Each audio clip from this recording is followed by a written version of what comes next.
Well, it's time right now for a very special story, and we're going to pretend because Jan Brett wrote a story about a world where bunnies could talk. And in this book, we're going to meet Hoppy. He's the main character. He is going to discover something very, very special. And I also want you to look for 8 special characters. And I'm going to tell you who those characters are. In this story, I want you to look for Flora Bunny, Buster Birch, Aunt Sassafras, Granny Irene, Hans Vanderrabbit, Roberto, Mother Robin, and the Easter Rabbit. The Easter Egg by Jan Brett. For Mia.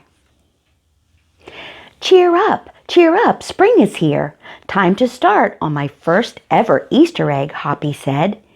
Each year, the bunny who decorated the winning egg got to help the Easter rabbit hide the eggs on Easter morning. Hoppy had been dreaming about being that bunny all year long.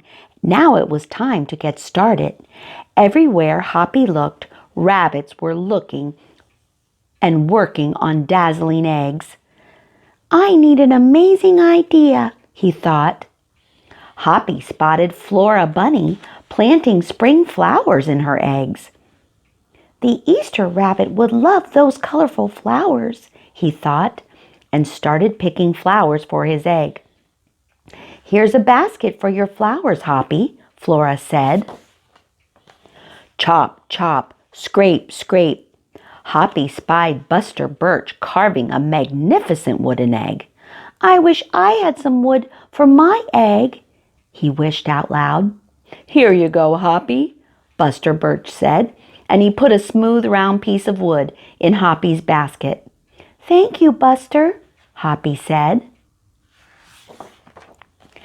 Hoppy was hopping along when the smell of sweetness led him out of the woods and straight to the chocolate egg that Aunt Sassafras was decorating with creamy frosting squiggles and bows.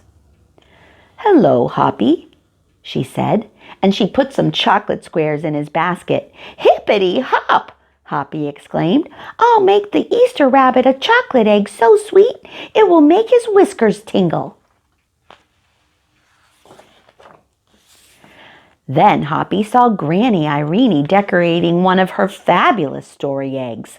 First, she traced a design on the egg with a special tool, and then she dipped the egg in pots of yellow, green, orange, and red dye, adding to the design each time.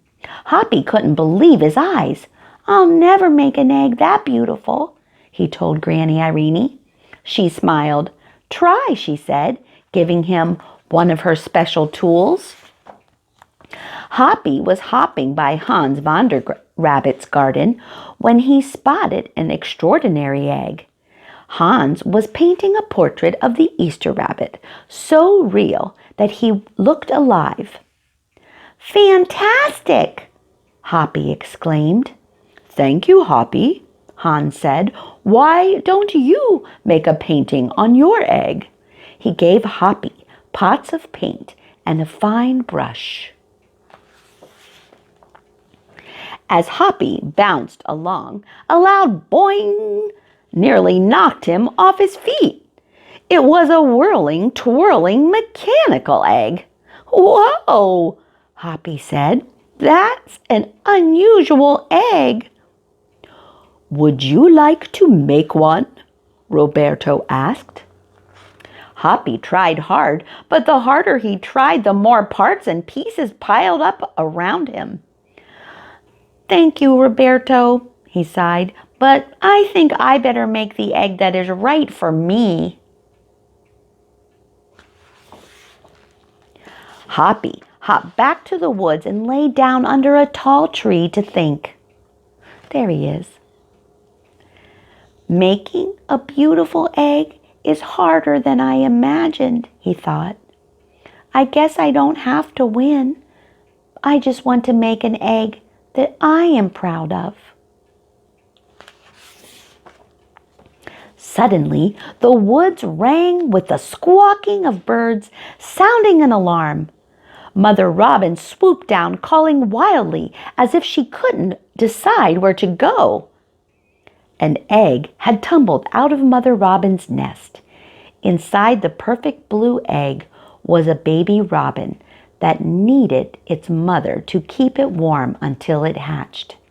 There's Mother Robin. There's the blue egg.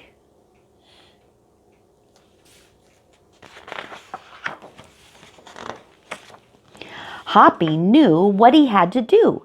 He sat down carefully and covered the blue egg with his soft, warm fur. There's the blue egg. I'll take care of you the best I can, he whispered. Relieved, Mother Robin chirped and settled down on her other 2 eggs. There's Mother Robin in her nest.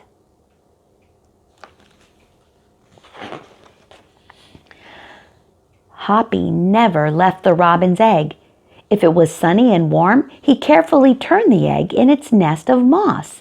If it was rainy and cold, he kept the egg covered and dry. At night, wild animals passed by. Hoppy crouched down and stayed hidden in the ferns. Often he heard strange noises coming from above, but Hoppy didn't run away. Every day the rabbits worked on their eggs. Tadpoles turned into frogs, buds swelled into leaves, and Easter came closer and closer. Finally, it was time for the rabbits to take their eggs to the glen. They had forgotten all about Hoppy, who was quietly sitting on the blue egg under the tall tree in the woods. There's Hoppy.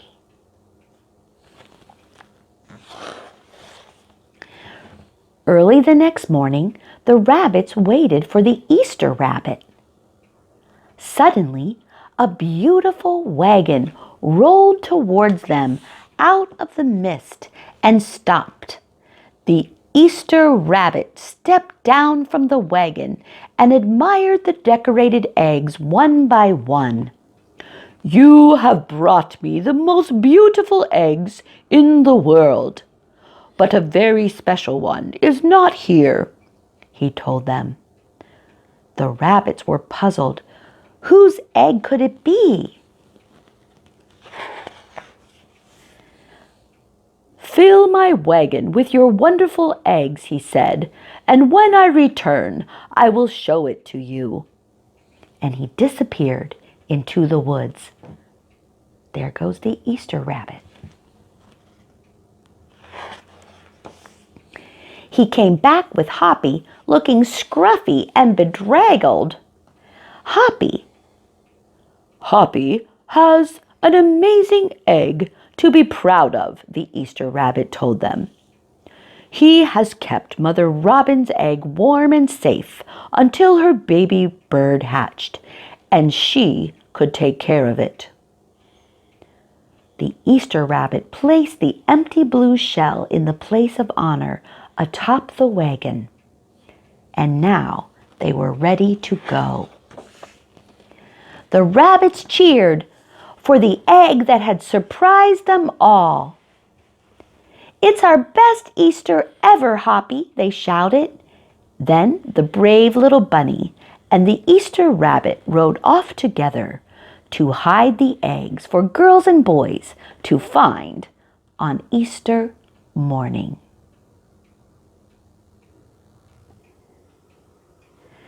I hope you enjoyed this beautiful story by Jan Brett.